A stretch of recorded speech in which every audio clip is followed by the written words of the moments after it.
All right, welcome to Sixth Street Studios, September 11th, with my man Vinny and Drama. What's going on, guys? What's up? What's up? So, before we get into tonight's show, we pause to remember and pay our deepest respects to September 11th, 2001.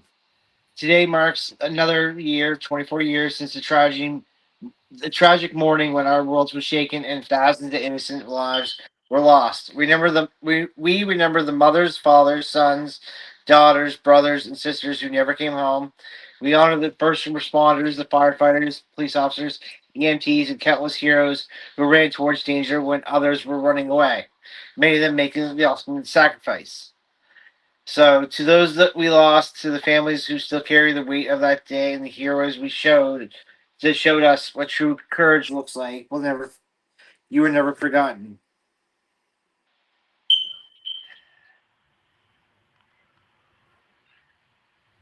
And to add the other one, because everybody has their opinion, and the Charlie Clark thing hits just the day before, so Charlie Clark, Charlie Kirk was more than a voice in the public square. He has the presence that carried conviction, clarity, and courage in a time when many are hesitant to speak the truth. Charlie never sh- shied away from standing firmly on his beliefs, whether people agreed or disagreed with him. His words had weight because they came from a place of unwavering principle. Beyond the headlines and debates, he brought joy, energy, inspiration to countless people who looked to him for not just for perspective, but encouragement to think boldly and live with conviction. His passion reminds us of that one person willing to stand strong uh, can spark conversation that shapes the world around us. Charlie's legacy will be remembered not only for the ideas, but the joy, resilience, and authenticity he carried into every room. He showed us that true influence isn't about pleasing everybody; it's about having the courage to be yourself and laying the way for others to do the same. I mean, rest in peace to him and his family. Like that was a tragic thing, and regardless, we do deal with that stuff day to day for lots of people in the world, but the way it happened, who was there when it happened, like I don't think anybody would ask for that on anybody. And what makes it even more sad is that his wife and kids were there, and That's what I mean. from reports when the gunshot went off, his little daughter went to go run to him, but was Yeah, stopped. So yeah. Um, Listen, I'm not gonna like dive too deep into it, but No, no. we're just in Mhm. a bad place as a country, as a world, where somebody is killed for basically for their views.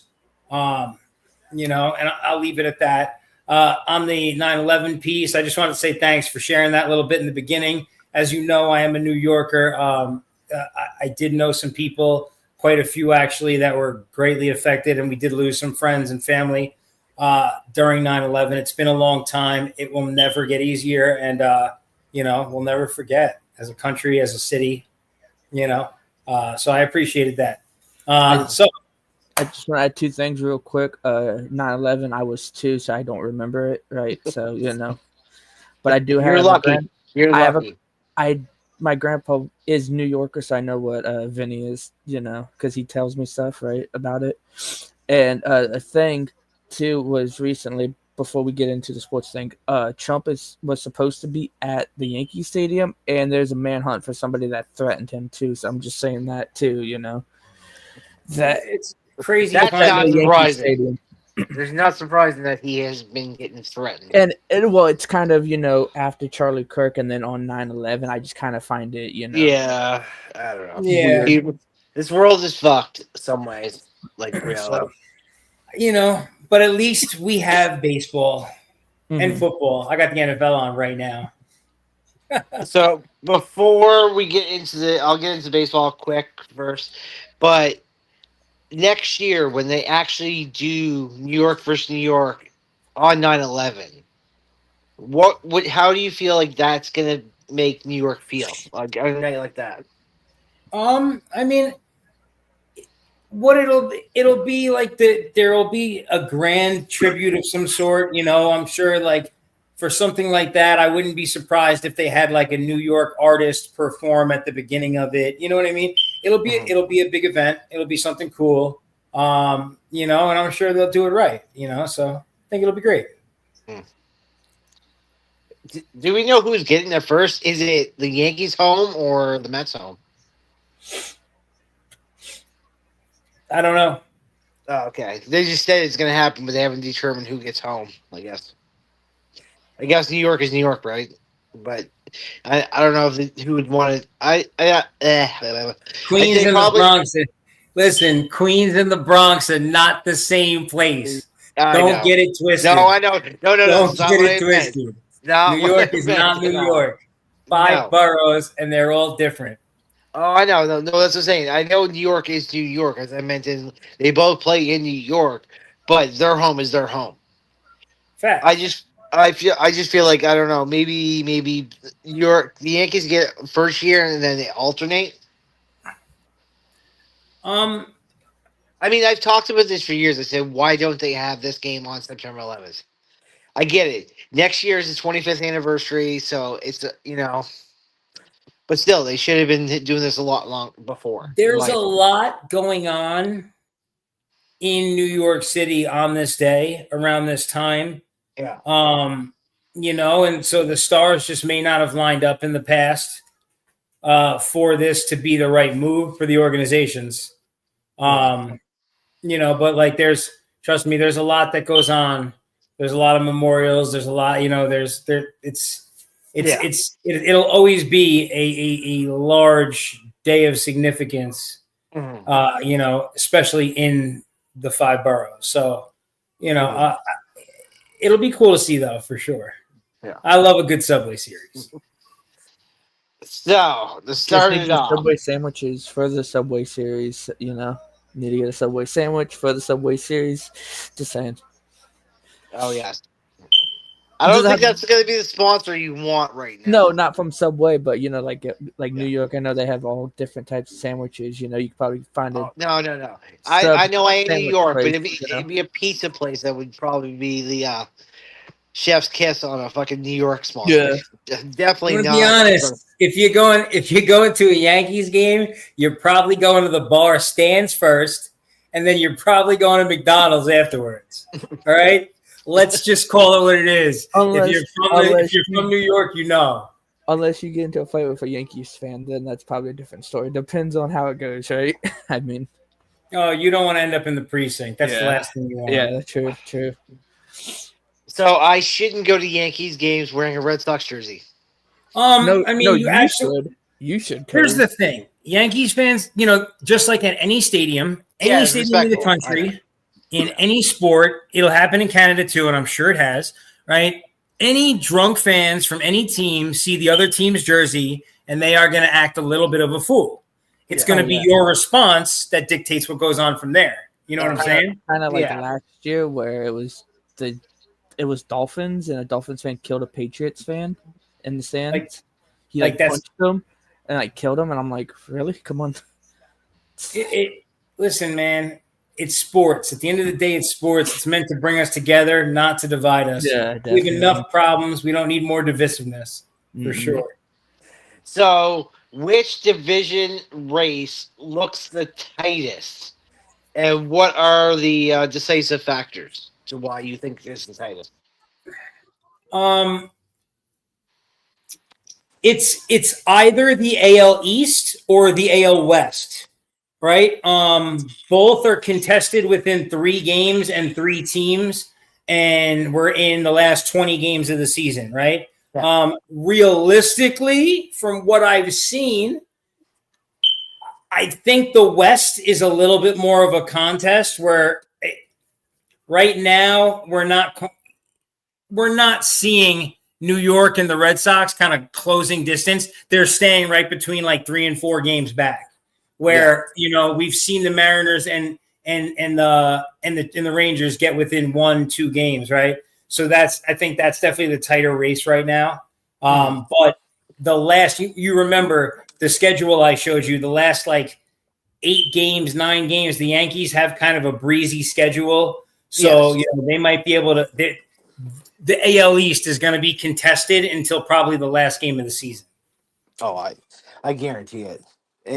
I think it always has in some way. Like it always, unless that like someone has a good 5 or 10 games lead within 20 games, then Listen, it makes for exciting baseball in oh yeah. September.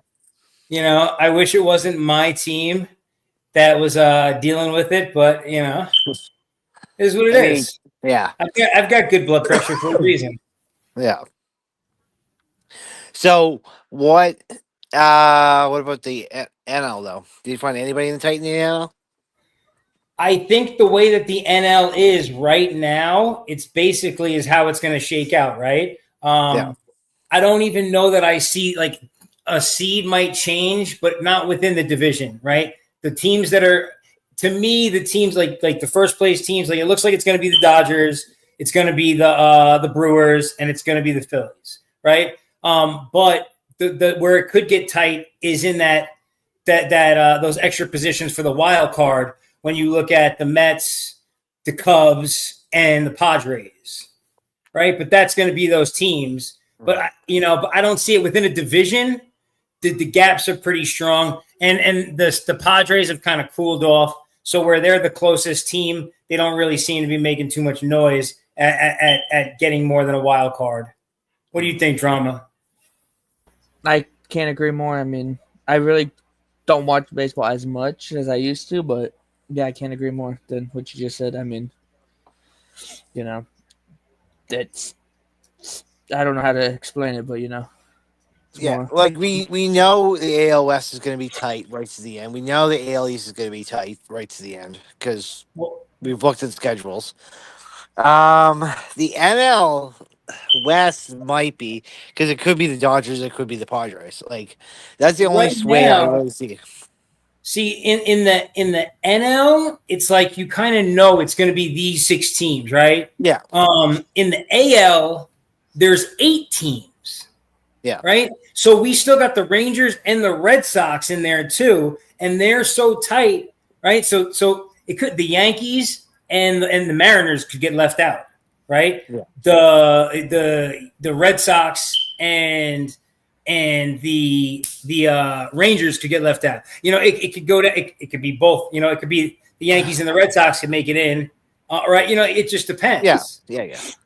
right? So So going with that though, so who are your locks for AL like wild card and NL wild card? Like, wait, say I, that again. like who do you believe is like the strong contenders in the wild card right now between the AL and the NL? If you had asked me right after the break, I would have said the Padres in the NL, Yeah, but now I'm gonna go with the Cubs. The Cubs are the biggest threat in the wild card to me. I think the Mets are starting to get it back together, but the Mets are still a concern to me. The Cubs have looked the best out of the 3, I think, in the second half. That's just my personal, In the AL wild card is tricky, but I think the Mariners could definitely make some noise. No question about that. And then who's the Central? Um, who's the wild card in the Central right now? KC? Did they're KC come in, on they're coming in, but they're still behind like a game or two, I believe. behind the Guardians?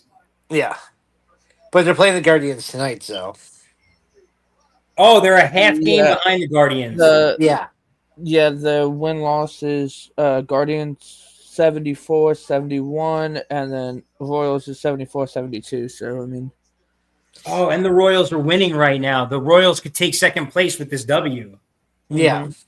Oh, this So is there's big. This is a big yeah, game. yeah. That's what I said. It's a big game tonight for them because of how close they are, right? Because they're still 3 games out of a wild card at this. No, 4 games out of a wild card right now. It's Rangers are better.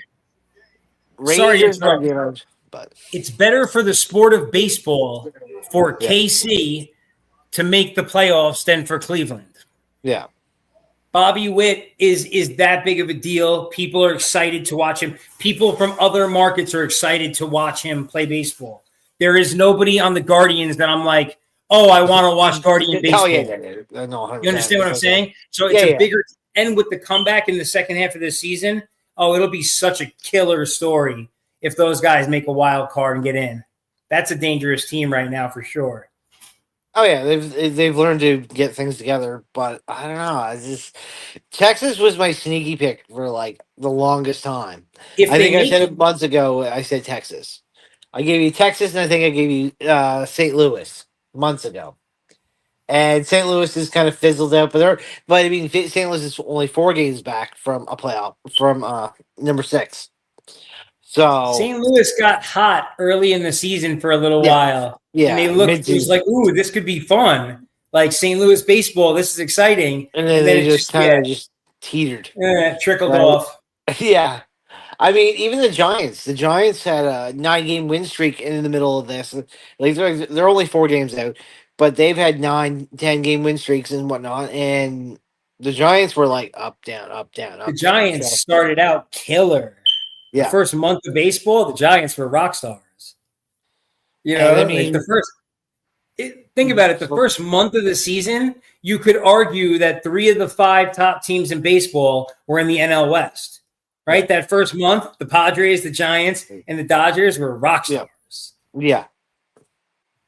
Oh, yeah, 100%. Then you had the Tigers. It was just like you were interesting on the top 4 at the beginning of the season because Did you couldn't see believe Gleyber Torres have 3 RBIs against the Yankees last night? I see that he didn't get booed either. Like they respected him. I mean, like playing against the Yankees, 3 RBIs in a game that means so much more to us than it does to the Tigers. Oh yes. Okay, listen, the Tigers could get the 1 seed. I'll give you that. They're playing for the 1 seed, right? The Yankees are playing to make sure they get in the playoffs right now.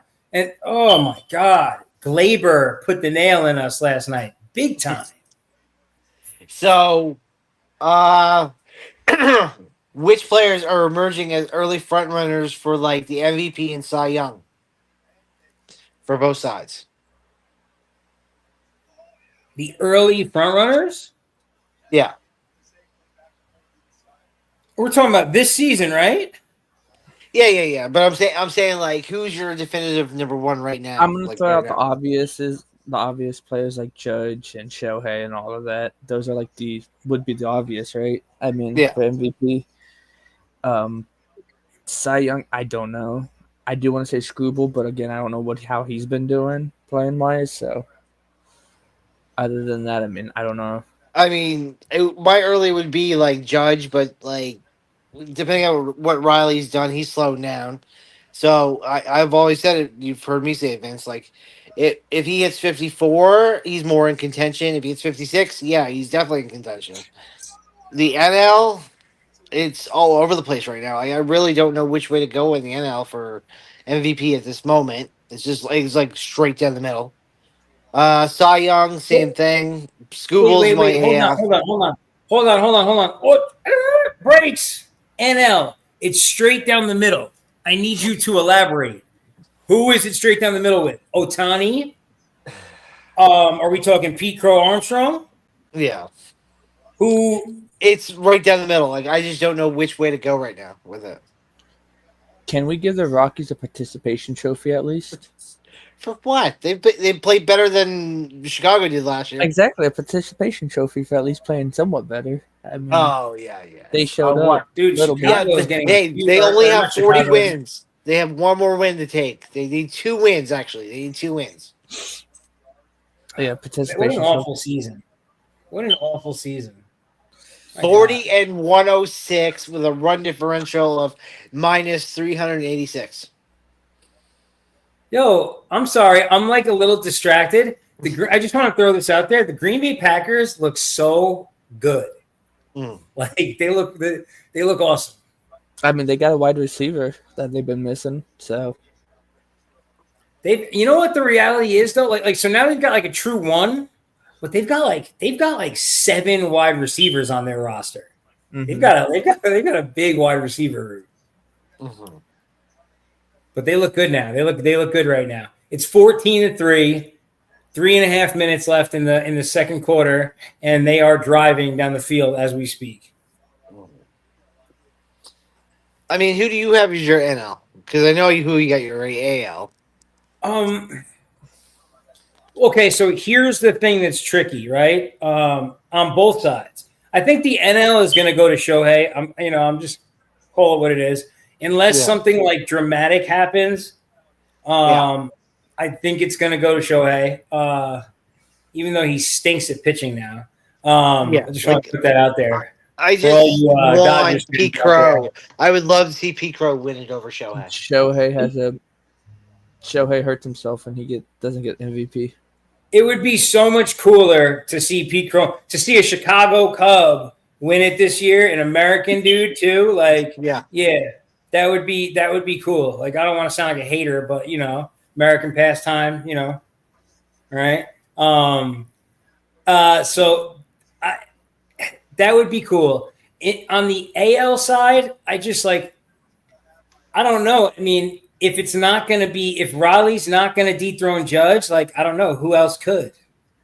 Yeah. Like, realistically. I don't think anybody. Cal Riley's the only one that's in contention. He's got 53 right now. So he's got one more to hit in 20 games. Two more to hit in 20 games to have the all-time record for switching back most home runs by switch hitter. Yo, you know what? And this might be this might be a crazy one. I'm just going to throw this out there. Hold on. Let me pull up his stats before I speak ridiculously. Runs back. Okay, I got to check. Hold on. I do. What about Bo Bichette?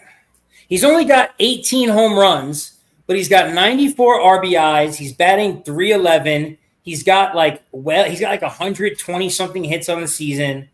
And if the Blue Jays win the division, like, that would be kind of crazy. But I think that would be a possibility. I do.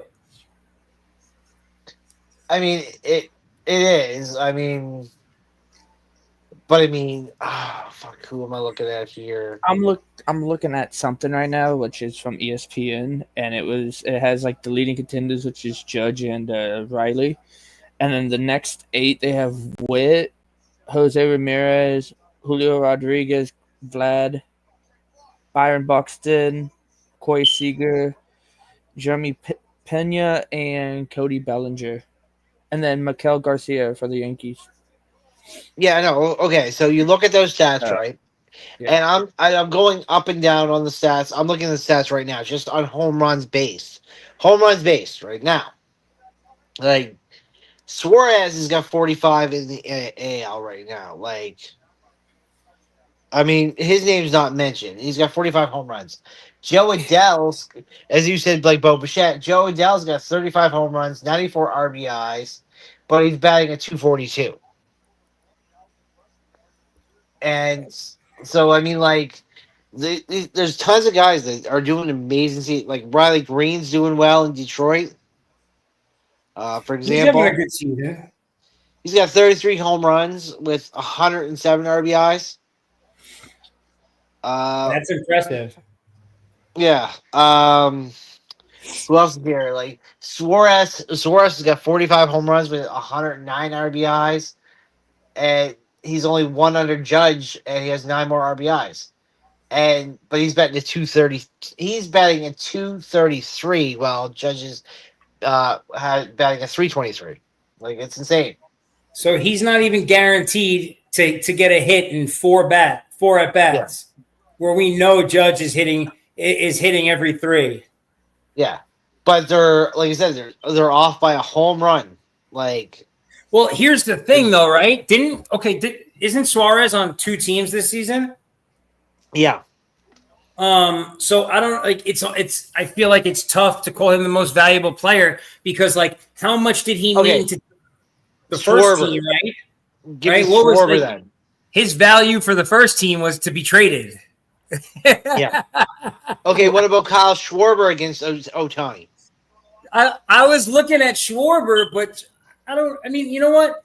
I don't know what's Ohtani batting. Like, I know they don't put as much credence in batting average these 280. days. 280. But so he's batting closer to 300. Schwarber's batting like 240. Yeah. Like, a lot of these guys are like hitting home runs and nothing else. Well, Schwarber's got 50 home runs and 123 RBIs. I mean, he's driving the runs in, so you can't knock him. He's hitting home runs that count. Mm-hmm. He's not just hitting solo shots. You know? And he's got 10 he's got 10 stolen bases too, which is depending on where he is in the lineup, his batting average could be down because he's, you know what I mean? He could be doing I don't know how many sacks he's got this season, you know what I mean? That could be accounting for some of those, you know, but when he got 120 plus RBIs, he might have 20 sack flies in the season too that drop his average down. But the reality is that he's a huge contributor, as you can see. What I dropped something in the group chat what I was looking at with ESPN. So ESPN's putting Juan Soto as the challenger to Shohei. Shohei, yeah. Wait, he's got say 39. The top two contenders right now in the NL from ESPN side is Juan Soto and Shohei. But if you look down, it says the ESPN bets top two is Ohtani and then Kyle Schwarber. Okay. So, I mean. Okay. Well, at least it's better that way. Well, it says leading contenders. Yeah. The leading contenders, yeah. Yeah. And the next 8 is Trey Turner, Pico Armstrong, Fernando Tatis, Corbin Carroll, Francis Lindor, like Kyle Schwarber. I see his name at the very bottom. Oh, that's an old list, man. Like it is. I thought this was the current one. Oh wait, no. Never mind. I read it wrong with Nico Horner and the Cubs. I saw Kyle Schwarber and Cubs, so I thought it was together. I was like, wow, yeah. All I'm saying is the MVP. Okay, right now the Mets still don't even have 80 wins on the season.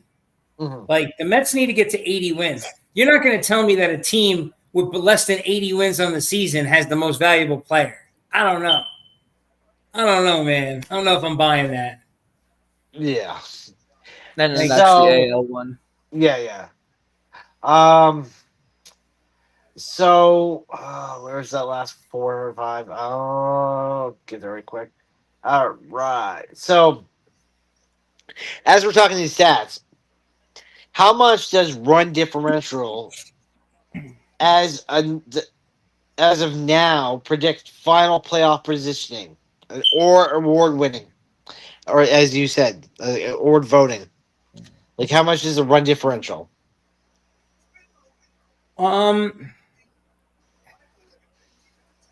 Okay, so you know the answer to this at some level, and I know that's why you're asking this question, because Toronto does not have nearly the run differential that the Yankees do. Toronto has 50 less runs than in their run differential than the Yankees. They have like a 70 run differential, and they are likely going to be the 1 seed as of right now, where Detroit has 107. The Yankees have 120, right? And the Red Sox have 107. Yeah. So in the AL, obviously the run differential is not the key indicator, as obviously the leader is not the best at that. But when you look at the NL, I think it's a much different story. 167 for Milwaukee, 122 for Philly, 111 for LA. Like, all the first place teams are completely destroying their runs. Yeah. You know, so like, I think the tail, you see it, like, it breaks out exactly like you think it would in the NL, but the AL, it's a little tricky because of Toronto's lower number. But here's the other one that goes with it too. So you got the Brewers at 167. They're the first place team. Yeah. You have the Phillies at second. They're the 124 run differential, right? And then you go down to LA, who's in third, which 82 wins. They have a 111. but the Cubs, who have one more win, have a 120. So it's like aligning with each position too. 1, 2, 3, 4. It's all aligned. It makes sense to why they're 1, 2, 3, 4. Mm-hmm. Yeah, and exactly in the NL, it makes complete sense. When you look at the AL, it's like when you look at Houston is the first place team. Their run differential is only positive 13. Yeah. That's like they're winning like 2-1 games. Yeah. You know what I'm saying? Like that's. I mean, listen, that's tough, but that's dangerous for the playoffs. That's why the AL West is 8-79, 78-77 right now because that run differential. And and look at the Texas Rangers; they have a plus 91, and they're 2 games behind the Astros. Cove, Exactly. What I sent It's in the group chat. Oh, my bad. Sorry, Vinny. You can finish. no. Go. Oh, no, what I was saying was I sent something in the group chat. This person on Clutch Points, which made this this morning, seems like he's a Trout fan because he said Trout should be in for MVP, and I just wanted to see what Cove's reaction was to it. I'm not even entertaining I that. just thought it was funny. That's why I sent it. I was like, this I was dude's just like, a Trout fan. just trying to think of like Mike Trout being entertained as MVP for what reason? What Yeah. reason? Yeah. I mean, listen, The just like in beginning the of the season, NFL. he was going up a little bit, but then he just became meh. Yeah, Well, that's why I sent look. it. I thought it was funny. Look at the NFL last season, right? Joe Burrow had like a historic level of ass kicking last season, which would have been considered an MVP season otherwise. But like, you can't be the MVP if your team doesn't make the playoffs. So, like, sorry, Trout, like, Yeah. you can't be in the conversation because you don't even get to play postseason baseball. The Yeah. MVP has to be playing postseason baseball. Like, there's no like. That would be crazy to not. So, are there any wild card or division leading teams whose current momentum or recent streaks suggest that they might collapse? And which underdog team might be poised for a late surge? I'll start it now with, I'll say Rangers. The way I'm looking at it right now with the standings, with the run differentials, the Rangers could be that team that sneaks in. And I feel like Seattle has got the momentum.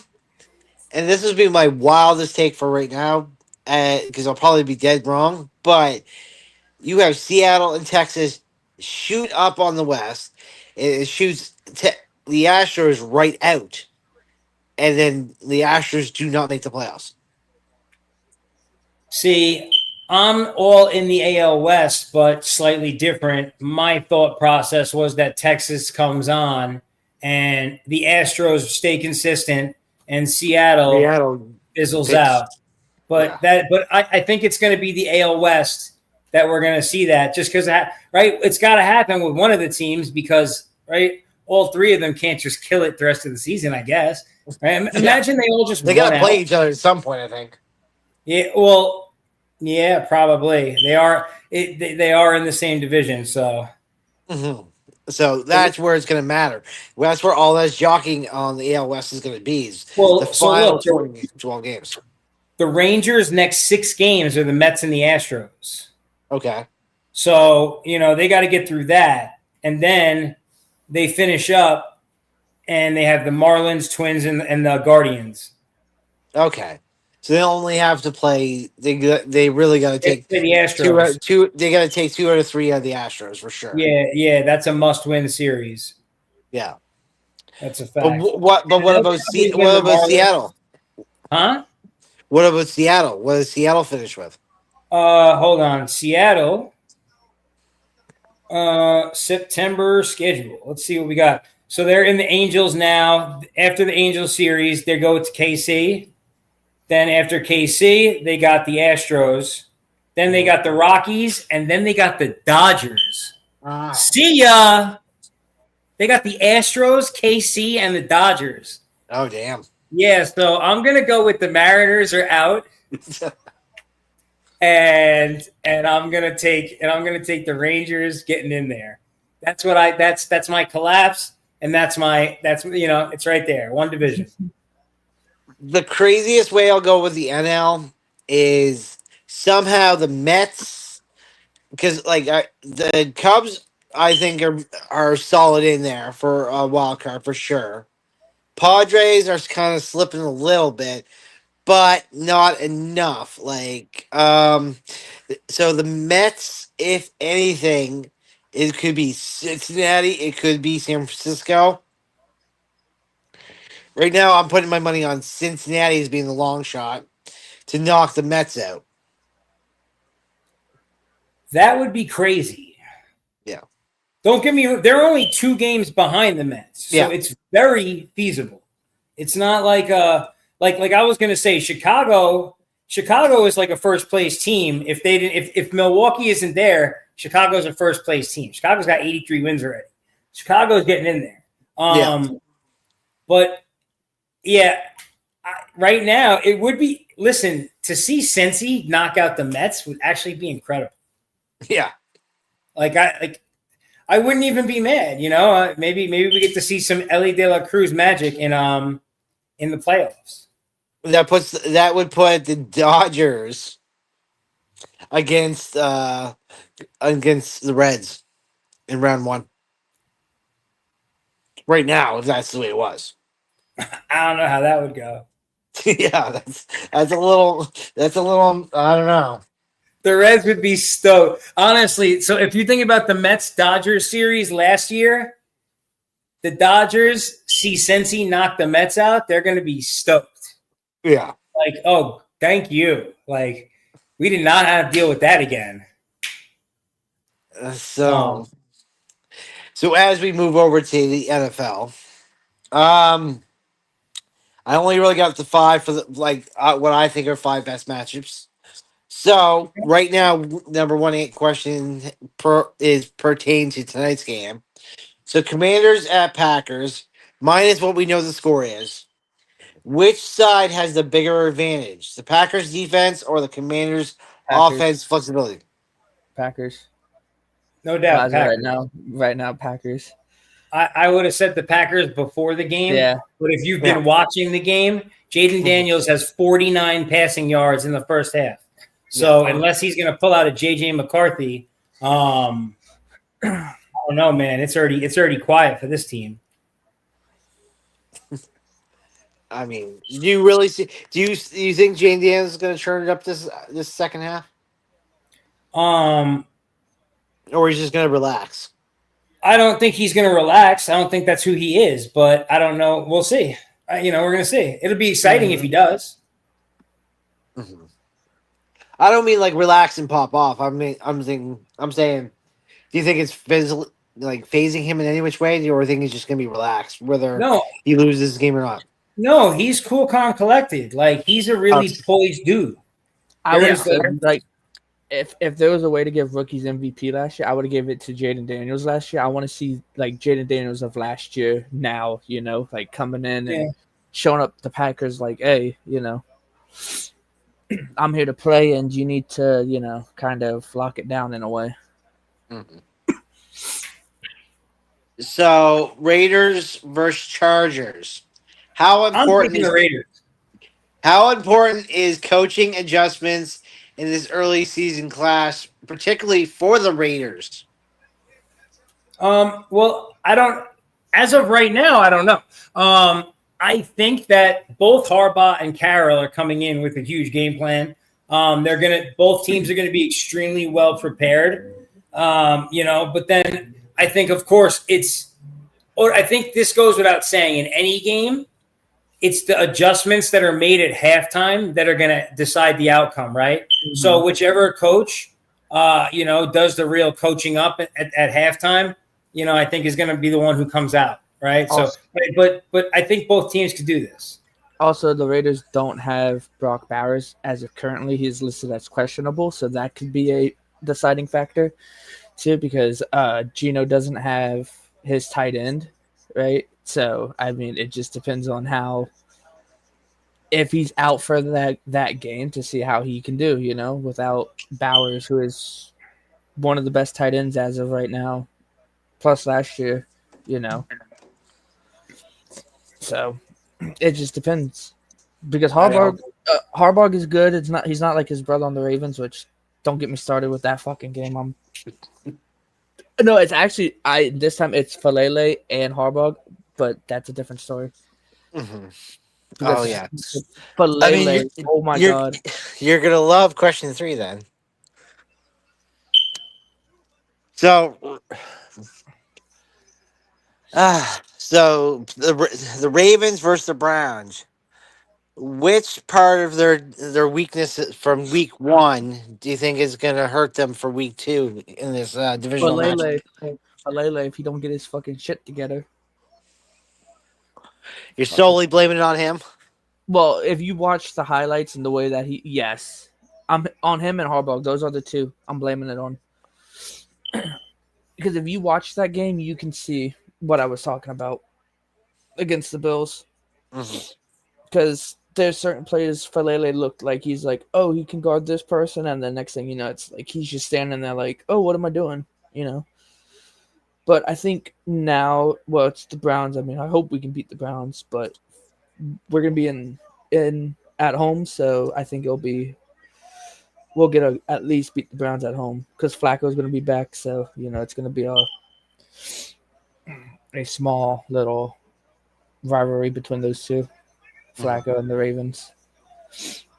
But if not, you're gonna see me be cussing Falele out on Twitter. So the rookie Sampson had a real good week 1 for Cleveland.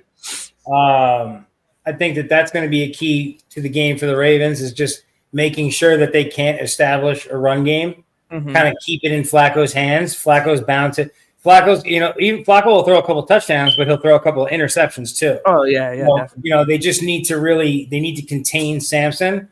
And if they can do that, then they shouldn't have much trouble. But again, he had a great week 1, so we'll see what happens. And the Browns just have to contain Henry. If that's the case, then but that's impossible. Yeah, so, I mean, if they can contain Henry and Lamar, then if they can contain the best running quarterback ever and arguably the best running back ever, they might win this game. I mean, listen, they've got some defensive weapons, so who knows? Anything, any given Sunday, as they say. But as a betting man, I wouldn't take it. I'm confident going into this, but if Falele fucks up, it's we need to look at getting rid of him and bringing in a different right guard. Yeah, because me and Vinny were split on this last night because I said the Ravens will cover the 12.5, and Vince wasn't so keen on the covering the 12.5. It's a big spread. Yeah, big spread. I think if we get back, because I was looking at the list of who's still injured, like Ricard's out, still likely. So I think once we get those guys back, I think it'll be a lot better. Because we have likely that we can use and have Andrews be like a blocker, and then same with Ricard, right? So once we get those two guys back, I think we'll be set to go in. Yeah, I think that's still a 12-win team regardless. I'm not concerned about that. No, you can look with the extra game added now a 9-7 team can make the playoffs. 9-8. No, I'm saying if they're 9-7, if they win the last game, then they still have a chance of winning it. Yeah, but the Ravens are still one of the best teams in the NFL. They're you know what I mean? If I was to see them lose 5 games this season, I'd be surprised. Okay. So and Loop against Buffalo too. He still needs to get. He's no Tucker, but he needs to lock it in. That's the last thing I have to say about Loop and all of that. So Chiefs and Eagles. In what way might injuries? Oh damn it! Blocked out. In what way might injuries or roster depth tilt the results, especially under early season primes?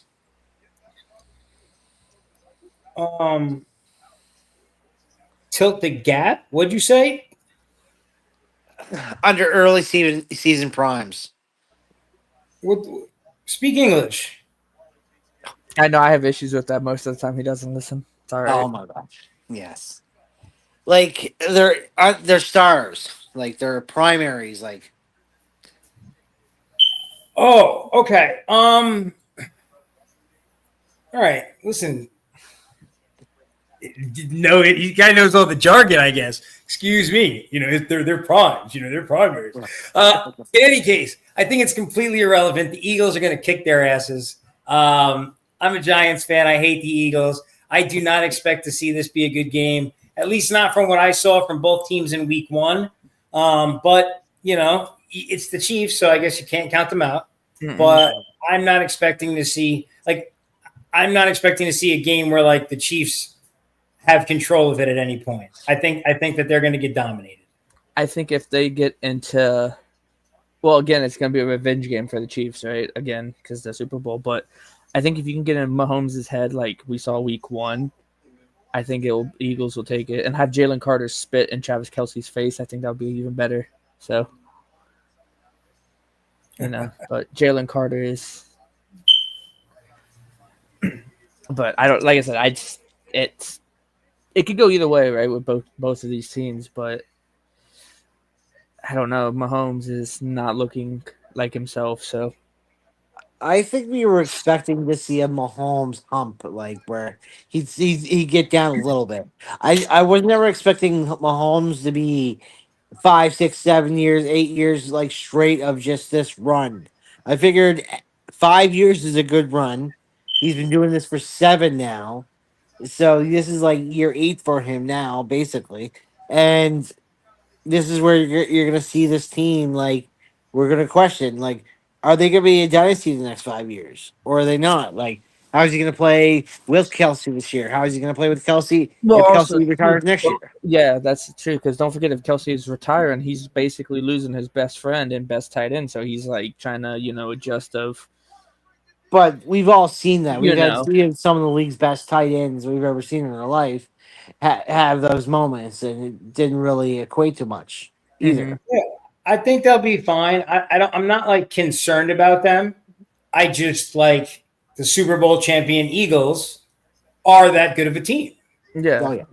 Like, you know what I mean? It's not like I'm not just going to be like I'm not picking everybody against the Chiefs, but yeah, I'm picking the Eagles for sure. But like I think we all had the Chargers winning against the Chiefs, but there's also probably other people like the Chiefs are going to beat the Chargers, right? I picked the Chiefs actually. Yeah. So I mean, I have a hard time picking against Pat Mahomes. I have a very hard time doing that. Yeah. So when I'm picking against him, it's because what I've seen has given me confidence in the other direction. So Patriots versus Dolphins. Can Miami rebound sufficiently on offense, or will New England's defense suffocate their strengths? You're making me laugh with that Miami question. Fucking CTE, Mr. CTE himself, Tua. Yeah. Well, here's the tricky thing, right? I feel the same way. In my mind, I'm like, well, obviously the Patriots are going to win. But Tua's record against the Patriots is like 7-2 or something, I think. So yeah, Miami gets into New England's head. They do. Oh, you know what? Hold on. I'm sorry. He's 7-0 against the Patriots. Oh, jeez. So yeah, so like it's where naturally I'm like, okay, well, I like Drake May, I like Vrabel, I like what they've done with this team. I think last week was a hiccup. I think they're going to get it together, but I don't know that they have it together yet. And Tua is 7-0 against them. So and Tua is playing for Mike McDaniel's job every game. So I don't know. New England might lose. Oh, now you're saying I was saying Miami last night, and you're like, now you're like, oh, New England. I thought this over, Cove. I put a lot of thought into our conversations, my friend. Yeah. All I have to say is Tua needs to learn how to like protect himself when he's running, right? Because he's not going to change at this point. When you look, he's not sliding like he needs to on certain things, right? Like he just needs to. He's been that way. Yeah. Like he got a concussion, and then he just kept doing the same shit. Yep. And then he got another concussion, and it was like, wait, what are we doing? Like it just doesn't make sense. I don't know. Or just let him force him to wear a Guardian cap if you have to. I mean, at that point, or send him out with bubble wrap, either or. I mean, at that point, it's Tua. Mhm. So I mean, it's gonna be interesting. So And what is Tyreek the needs score? to stop getting people pregnant too. His baby mama's pregnant, but that's a different story. Okay, anyways. So it's still 14-3. Yes, still 14-3, third quarter. New England's driving, though. New England's driving for sure. I just New saw England's Debo driving. Samuel taking it. Huh? New England's driving. Oh, I'm sorry. Well, because we were just talking about New England. It just came out. Washington, the Commanders, the Redskins are driving. Oh, So- but now Jaden Daniels is on the floor under three bodies. Oh, wow. He just got to tell you what. Micah Parsons just came through on him. Oh, man. He's like, I hated you in Dallas. Now I can deal with you in Green Bay. It's like, okay. I mean, so okay. So the last Yo, going off from I just want to say they held him too. They tried. But Parsons is an animal. Oh my goodness. Oh my God. What a move. What a move. That was great. Thank God he's not on the Cowboys anymore. So I'm gonna go down the schedule. Me and Vin went through it last night, kind of like whatever. So drama, you'll have to come in with your picks of week 2. So we already know everybody said like Packers, Commanders. Everybody pretty much went Packers. Mm-hmm. So we got Ravens and Browns. Ravens, I'm confident. They missed the field goal.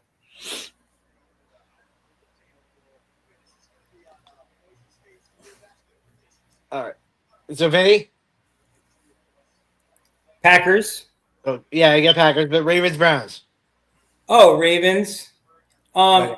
Not the. If I'm betting it, Ravens money line, Okay. not the spread. 12.5 is too much. Okay. Jacksonville or Bengals? Jacksonville. See, he's smart.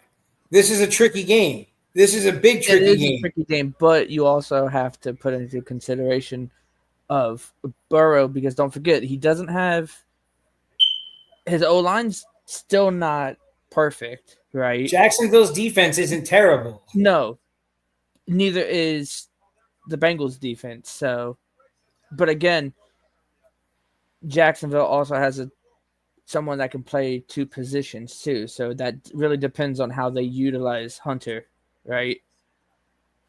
So Yeah, I'm going Jacksonville. I'm on that one. I'm confident in Jacksonville. All right. I like that. What was the spread on this one? I can't. I'm just looking at NFL, so I got no spread on it right now. You know what? I think I took the Bengals, or I think I took the Bengals money line. I don't know. It's tough though. I'm going to stick with the Bengals. I think that Joe Burrow's ready to have a hot start. I think Burrow's going to start out like 4-0, 5-0. Giants and Cowboys. Cowboys are going to whoop our asses.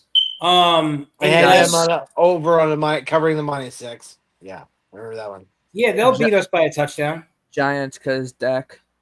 I don't have faith in Cowboys because of Dak. You got to look at Dak's record against the Giants. Dak beats our asses.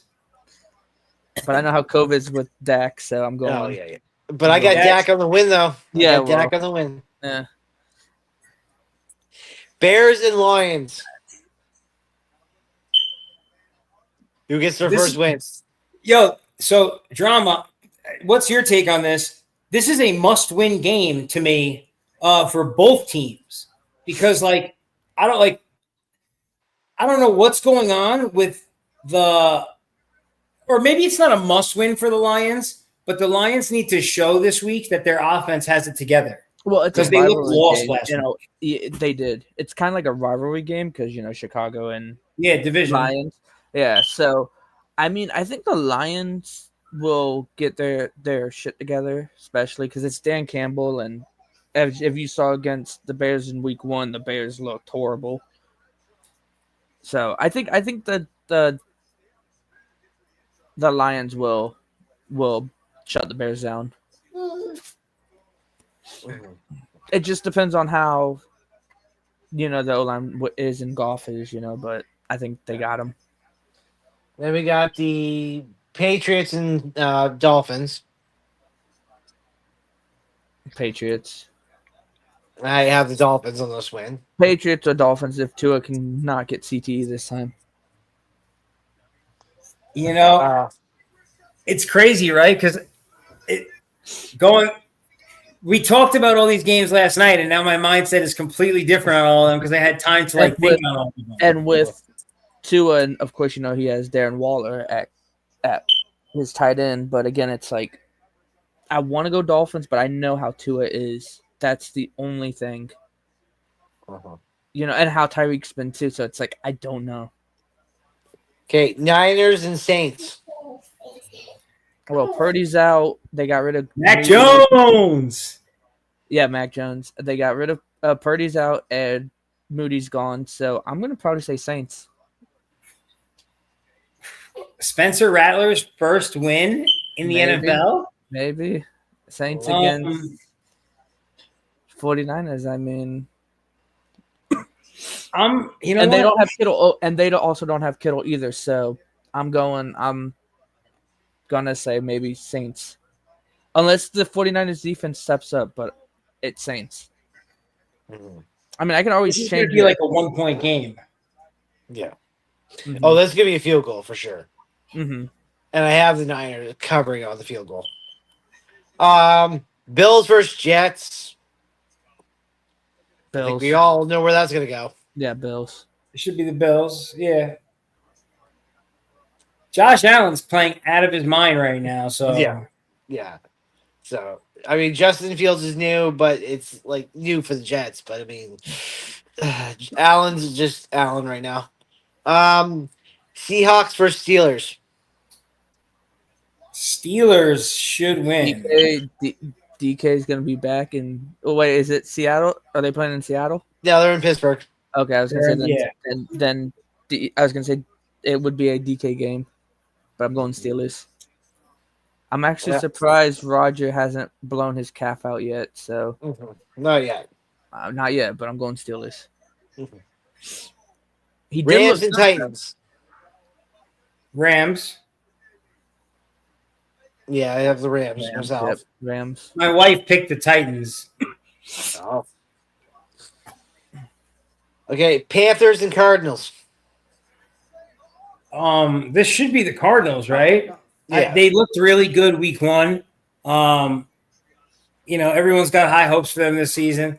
And the Panthers looked a little messed up. It's going to be, you know what? They need guys like Tet McMillan to step up this week and make those catches.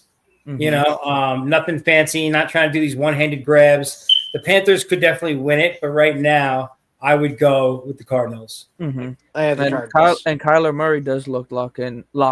He's not playing Call of Duty, so who knows? Not until November. Yeah, until November. So when November happens, we'll see. He needs to make sure his team's eliminated first. Yeah, right. Broncos and Colts. Broncos. Broncos. My wife picked Danny Jones in the Colts. Well, I mean, what Colts did to the Dolphins, but I'm going Broncos and Bo Nix. I'm a Giants fan. I've seen enough of DJ. We already know where we're going with the Eagles and Chiefs. Falcons and Vikings. Vikings. I trust the Vikings now. I now trust JJ McCarthy because I think the team trusts him.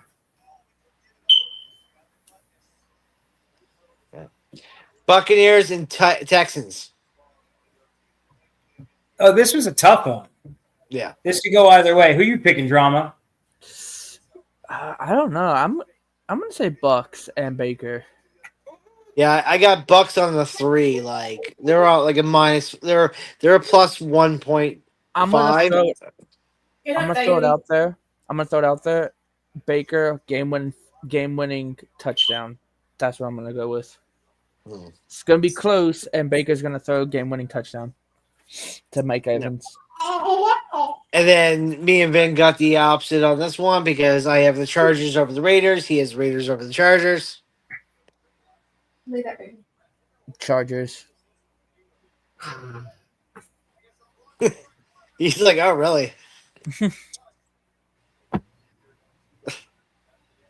My wife's a Raiders fan. She's sitting 5 feet away. Unless Genty can show up, then I'll go Raiders. But I'm going. See, because the Raiders only had New England last week. It's not going to be the same. And the Chargers are coming off of their win last week. So, One nation, Raider nation. Period. My wife said, fuck the Chargers. There's only one nation, the Raiders nation, period. yes. Oh, I'm aware of that black hole. I mean, for years, the Chargers were garbage. Best colors in the league. I mean, Chargers. I grew up hating fucking Rivers. I hated Rivers growing up. Every time Peyton went up against Rivers, I was like, kick his ass. But I do love Herbert, though, so. And I just have a little more faith in Justin outplaying Geno Smith. Nothing wrong with that, man. Nothing wrong with that. That's just the unfortunate part there. Unless, like I said, unless Genty, the only way I can see it going the Raiders is Genty just destroying, like on the run. Like, if you have JD on the run, you have Bowers playing that short game. Well, that's if Bowers is back by that time, you know. Yeah, that's what I'm saying. If you got Bowers running well, you have Jankry fucking running well, and Geno Smith is playing that kind of quarterback, yeah, I would definitely have the Raiders over the Chargers. But right now, I have a little more faith in Justin Herbert and the Chargers over the Raiders. Nothing wrong with that, man. So it's about that time of the night. So, I mean, we got Vinny next week with Vinny's Corner on Wednesdays, and I'll be back next Thursday. It was a pleasure, as always. Have a rant about Falele if we fuck up and Falele decides to. You know. Oh, we know. We'll be hearing about your every time the Ravens lose all season long. No, we already know. It depends on whose fault it is, right? I mean. Oh yeah. Typical Ravens fan, always blaming for real. else. Watch those highlights, and you'll see what I'm talking about. Don't worry, they're not going to take too many L's this season. You'll be all right. Yeah. All right, fellas. All right. Peace.